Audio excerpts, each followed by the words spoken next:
are capable of playing that spot. And to be honest with you, I hope that both of them get a chance to show that they can do it. But I'm not worried about who gets the spot because, to be honest with you, I'm comfortable with either one of them. Sedrick, you guys were originally supposed to play Oklahoma this season. Were you guys at all disappointed when that came? Absolutely not. I think UT Martin will be a great opponent for us. Like, that's going to be a chance in Sanford Stadium. I think we're going to get to show what we can be this season, and I look forward to it. I don't think it's disappointment at all. Like, I think UT Martin will be a really good team. They're going to come in hot. They're going to come in fired up, to play there. So I think it'll be a good test for us. Sedrick, you had an opportunity. I think ultimately it'll definitely make the league more competitive for sure, because when you have all of those teams playing each other, like, it's going to be tough. It's going to be tough for sure. So ultimately, I think that they'll enhance the league for sure. Y'all have a trip to Neyland this season. What's your opinion on that environment? What do you think? I think it'll be a great environment along with all of the other places in the SEC. I think it's a very unique place. It'll be fun to play in. But ultimately, I think it'll be a tough place to play in the same regards as it is everywhere in the SEC. Sedrick, on Real Talk Georgia quite a bit this season, and how has it been like just being able to talk with your teammates about that and being able to maybe create a new platform for football players? Can you repeat that question? You've been on Real Talk Georgia a lot with some of your teammates that have created the podcast. Talk to me about what it's been like being able to talk on the podcast and being able to have that platform as a football player. I think it's cool just for the aspect of we're able to kind of, I guess in spurts, talk some of the locker room talk that we talk. Like, obviously we can't just let everything out, but it's a way for us to kind of show, who we are outside of the football field and, with the helmet off. So I think it's a great platform.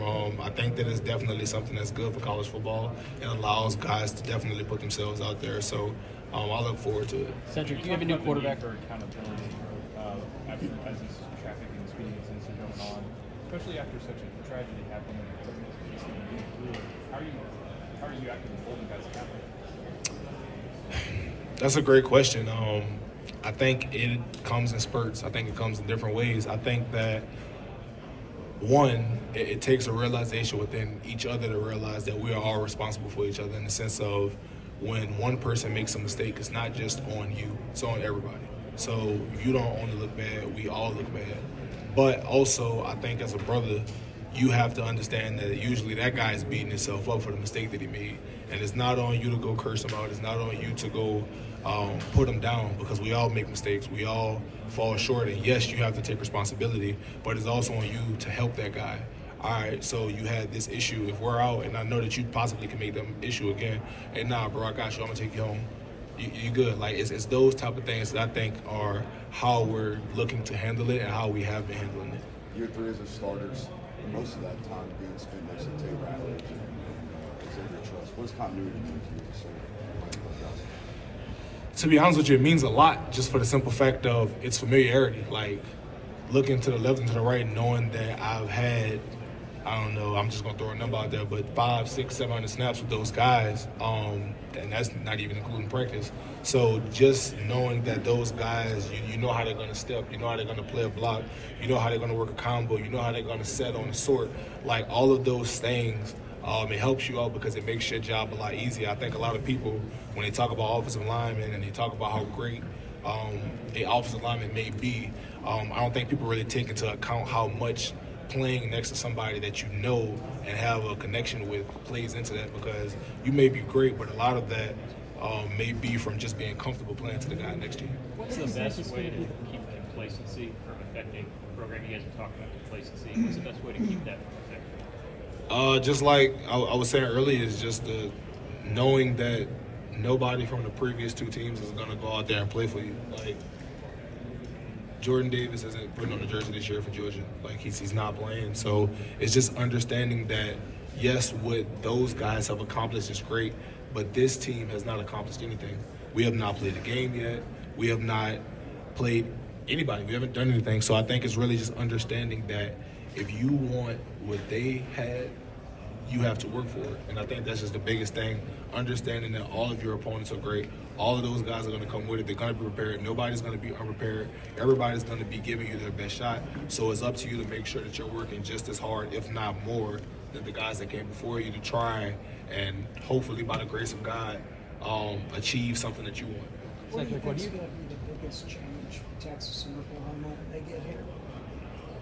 It's hard for me to answer that question because I'm not familiar with what they do in their program into depth. I've taken a official visit to Oklahoma, but I'm not actually there, so it's hard for me to say what their adjustment is. But I will say this: I think that they will be good for the league. I think that they will definitely be competitive, and to be honest with you, those I guess legends of the sport, because they're legendary programs of college football. So I think it's good for the SEC. I think that it was a good move.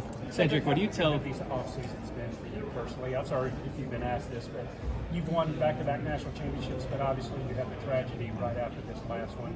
How different as a result have these off seasons been for you personally? I wish I could tell you that I was able to take time and go into a ball and just breathe, but that's not the case. Like Dev and Chandler, I still carry with me to this day because I had love for them, and especially Dev. That was the guy my freshman year. I was catching rides with, going to get dinner with. To say that he's not here, it definitely hurts. But to tell you that I had to change my life will be a lie, because at the end of the day, no matter how I'm feeling, I still owe this university a responsibility. Were you the ringleader of the chicken wings?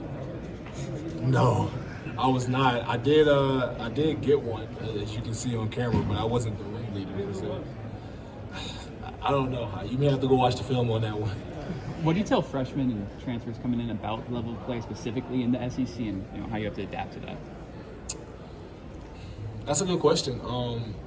I think the biggest thing that if I could tell guys, because you got to think about it, sometimes guys may not actually ask. They may just learn. They may want to just be around guys, watch how they work, watch how they conduct themselves. But if I had to answer somebody, I would just say understand that every team in the SEC is good. And to be honest with you, if I'm being frank, everybody in college football is good. Nobody got to play college football by accident. Nobody is, let's say, on the field by mistake.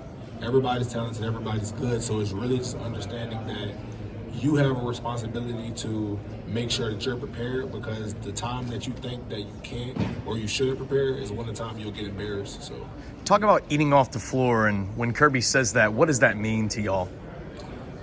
It's exiting out, all forms of complacency. It's staying hungry. It's making sure that you're grinding. To us, that's what's eating off the floor. So if you're a senior and, you did X, Y, Z in a team run, you shouldn't get to your senior year and feel like you don't have to do that. You should be striving to do more. I think that's kind of like an example or a way to kind of think about eating off the floor. It's working harder than you did previously, not less.